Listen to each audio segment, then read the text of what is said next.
Gaza में जारी युद्ध के बीच इसराइल ने बड़ा फैसला लिया है और गाजा पट्टी में तैनात हजारों सैनिकों को इसराइल अस्थायी तौर पर वापस बुला रहा है। युद्ध शुरू होने के बाद से ही इसराइल की यह अब तक की सबसे बड़ी घोषणा है दोस्तों।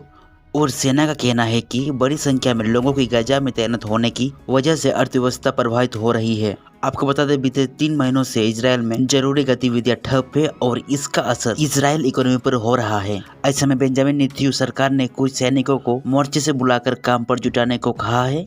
हालांकि इसराइल की इस फैसला का यह अर्थ नहीं है कि वह युद्ध को रुकने या कम करने जा रहा है। इसराइल का कहना है कि यह जन 2024 में भी पूरे साल जारी रह सकती है और हम इसके लिए तैयार हैं। इसराइल सेना की डैनियल हंगरी ने कहा कि हमारे ओर से कुछ सैनिकों को बुलाने का यह मतलब नहीं है कि हम किसी तरह से समझौता करने जा रहे हैं। उन्होंने कहा कि आर्थिक गतिविधियों को जारी रखने के लिए इन लोगों को वापस बुलाया जा रहा है और मोर्चे पर युद्ध भी पहले की तरह ही चलता रहेगा। उन्होंने कहा कि सेना को इस हिसाब से प्लान करना होगा कि हमें पूरे साल ही जंग लड़ना है।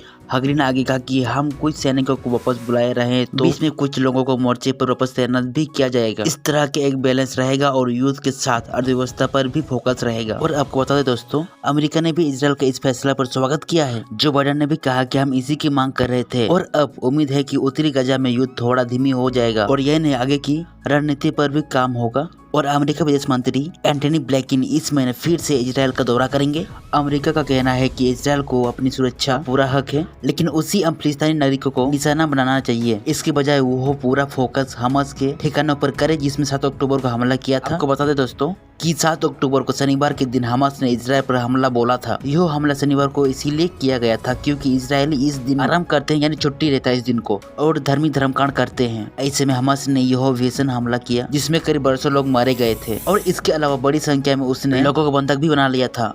इसके जवाब में इसराइल ने भीषण हमला किया और अब तक 20,000 से ज्यादा फिलिस्तीनी मारे जा चुके हैं। अमेरिका के अनुमान के मुताबिक अब तक 24 लाख लोगों को पलायन भी करना पड़ा है। फिर आपको क्या लगता है और कब तक ये युद्ध चलता रहेगा? कमेंट सेक्शन में जरूर बताइए हमें। तब तक के लिए जय हिंद।